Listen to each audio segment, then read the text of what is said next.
जब भी अभी जैसे हम जूम मीटिंग हो रहा है, 5 बजे का टाइम बोलना है, डॉट 5 बजे सब ने ज्वाइन होना है, जिसने भी ज्वाइन होना है।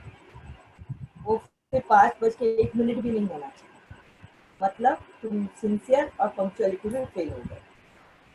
कौन से 2 वैल्यूज में खो गए आप? Sincerity and punctuality. दूसरा आपने अडॉप्ट क्या कर लिया इसमें?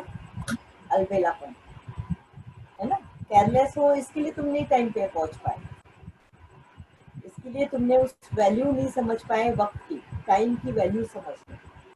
अगर टाइम की वैल्यू समझ ले तो तुम बराबर उसी वक्त वहां पे रहते।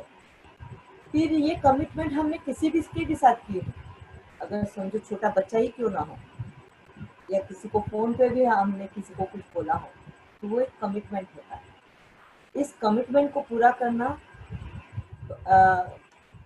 जरूरी है, तभी तुम अपना खुद का एक वजूद बना रहे हो, जैसे तुम्हारी पहचान बनते हैं। हम हमारे आज अगर दुनिया में देखेंगे, सबकी अपनी अपनी एक पहचान है। बाबा राजा हरिश्चंद्र के नाम लेता है। राजा हरिश्चंद्र की पहचान क्या है? सच बोलने वाला, है ना, और हाँ। कमिटेड। अभी उसके सपने में एक ऋषि मुनि ने आके उससे उसका राज मांग लिया, और सपने में उसने कमिट कर दिया। कमिट करना यानी प्रॉमिस करना कि हाँ मैं दे दूंगा। अब सोचो, सपने में जिसने कमिटमेंट किया हो, और जब वो सच्चाई जीवन में जब वही चीज आई उसके सामने, उसने ये कभी नहीं रीजन दिया कि अरे वो तो सपना था, मैंने थोड़ी क्या सच बोला था, है ना।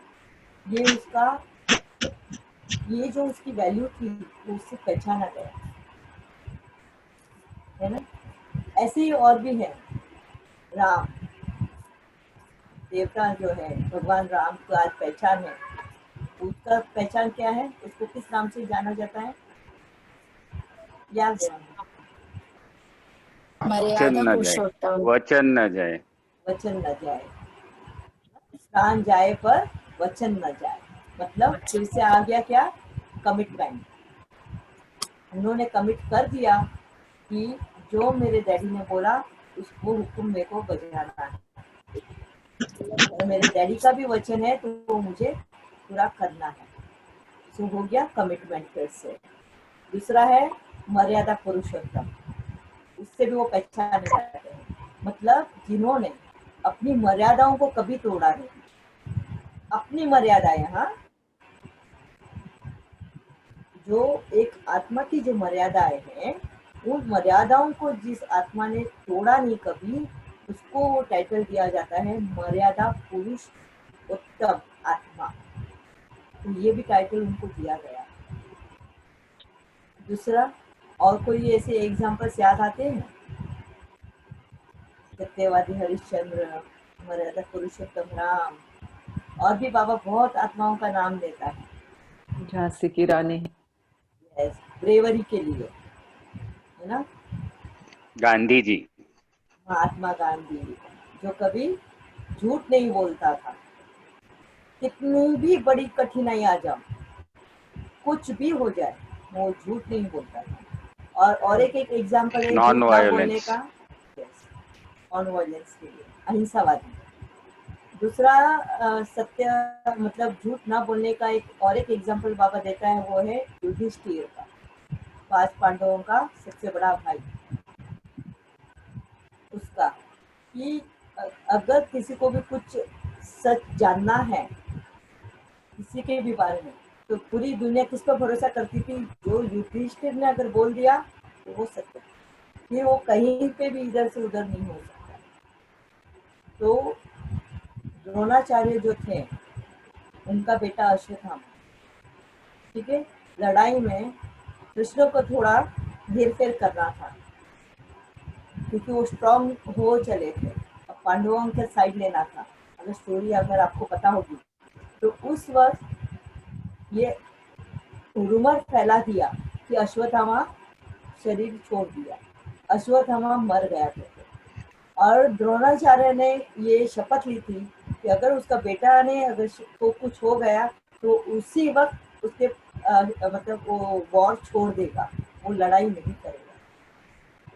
और द्रोणाचार्य सबका गुरु था वहाँ पे, तो 100% वो सबसे ज्यादा ताकतवर है वहाँ पे, तो उनको धनुष नीचे रखवाना था, इसके लिए उन्होंने ये रूमर फैला दिया कि अश्वत्थामा ने शरीर छोड़ दिया। द्रोणाचार्य ने किसी पे भी भरोसा नहीं किया, कोई रूमर पे भरोसा नहीं किया, उनका नजर युधिष्ठिर पर गया और उन्होंने युधिष्ठिर को पूछा कि युधिष्ठिर तू बता, क्या अश्वत्थामा ने शरीर छोड़ा है रणभूमि में? अभी वो हाँ बोले या ना बोले, यही उसको ये हो गया। अब उसने क्या किस तरीके से बोला, मगर फिर भी वो झूठ में गिना गया। उसने बोला अश्वत्थामा मर गया, नरोबा की कुंजोबा। नर मतलब नर मरा या कुंज मतलब एनिमल मरा, मगर अश्वत्थामा मर गया। तो उसमें क्या था, अश्वत्थामा एक हाथी का नाम था और वो हाथी को मारा था, और वो इसके लिए कृष्णा ने भी झूठ नहीं बोला था, उसने जानबूझ के उस हाथी को मार के और बोला था कि अश्वत्थामा मर गया। ठीक है, तो अश्वत्थामा मर गया ये रूमर फैला दिया, ये नहीं बताया कि वो ह्यूमन बीइंग था या एनिमल था। युधिष्ठिर ने भी मगर धीरे से ये बात बोली, जोर से बोला अश्वत्थामा मर गया और धीरे से बोला नरोबा की कुंजोबा, मतलब एनिमल मरा या ह्यूमन बीइंग मरा। तो ये ह्यूमन बीइंग और एनिमल ये वाली बात द्रोणाचार्य तक पहुंची नहीं, सिर्फ उन्होंने देखा कि इसने हाँ बोला और उन्होंने वहीं पे अपना धनुष नीचे छोड़ दिया और वॉर त्याग कर दिया कि मैं अभी लड़ाई नहीं लड़ूंगा। तो इस तरीके से उनकी पहचान थी युधिष्ठिर की सच्चाई के लिए ना, कि वो कभी झूठ नहीं बोलता। वैसे ही महात्मा गांधी की पहचान है अहिंसावादी की। तो बाबा चाहता है हम सभी आत्माओं की इसी तरीके से कोई ना कोई पहचान हो, और किस तरीके की पहचान हो, पता है अपना गोल क्या है, बाबा क्या चाहता है हमसे, हम किस तरीके से बने? देवी देवता। हमारी पहचान देवी देवताओं जैसी है, हमारी पहचान शिव बाबा जैसी है ना। हमें दिया है लक्ष्मी नारायण का एम ऑब्जेक्ट कि हमें बनना वैसा है, क्योंकि वो पवित्र आत्मा, प्योर सोल, तो प्योर सोल बनना है हमें, एक complete form of a soul. ये हमें बाबा चाहता है। बाबा बोलता है तुम्हारे अंदर मेरे को एक एक स्पेशलिटी नहीं देखती, सिर्फ हरिश्चंद्र सत्यवादी था तो तुम सिर्फ हरिश्चंद्र बन जाओ, या महात्मा गांधी अहिंसावादी था तो तुम सिर्फ अहिंसावादी बन जाओ। बाबा वो नहीं बोलता, बाबा बोलता है तुम्हारे अंदर इन सभी की क्वालिटीज आनी चाहिए और एक कंप्लीट फॉर्म बनना चाहिए, तब मैं 16 कहूँगा कला संपूर्ण। यस, 16 कला संपूर्ण, सर्व शक्तियाँ एंड सर्वगुण संपन्न, तभी हम कंप्लीट सोल फॉर्म में बनते हैं। और ये कंप्लीट सोल फॉर्म का बेसिक फाउंडेशन ये सारी वैल्यूज हैं। जब हम इन वैल्यूज को फॉलो करते हैं, आप अगर इन वैल्यूज को फॉलो करोगे तो अपने आप उन मर्यादाओं में आओगे, और जिस तरीके से अपने आप उस मर्यादाएं में आएंगे तो अपने आप देखोगे वो गुणों को कैसे उन्हीं गुणों में आप कैसे स्टेबल रहते हो, उन्हीं कलाओं को आप कैसे अडॉप्ट करते हो। तो वो अगर एक बार हम रीड करेंगे 16 क्वालिटीज और देखना कि कैसे हम उनको वो 16 क्वालिटीज अपने आप, जैसे ये वैल्यूज को हम अडॉप्ट करते हैं, जैसे ही इन वैल्यूज को फॉलो करते हैं, ये सब कुछ हमारे सर्कल में आना शुरू हो जाता है, स्टेबल बनना, स्टेबिलिटी आना शुरू हो जाता है।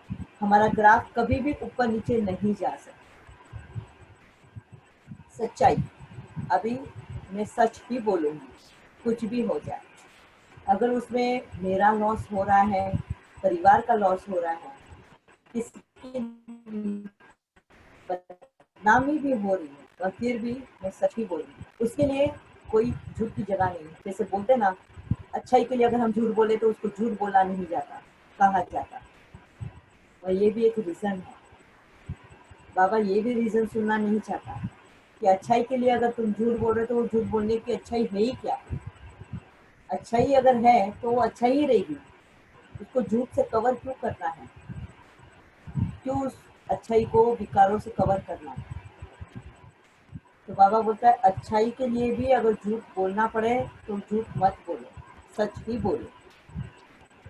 क्योंकि कहीं ना कहीं अगर समझो तुमने उसके गलत काम के लिए सपोर्ट कर रहे हो आज, तो उसको वो आदत लग जाएगी। एक बार को अगर उसको सपोर्ट मिल गया, सेकंड टाइम उसको एक बार और गलती कमिट करने की ताकत मिल जाएगी। तो एक बार को भी उसको सपोर्ट नहीं करना है गलत काम के लिए, हमेशा सच बोलो।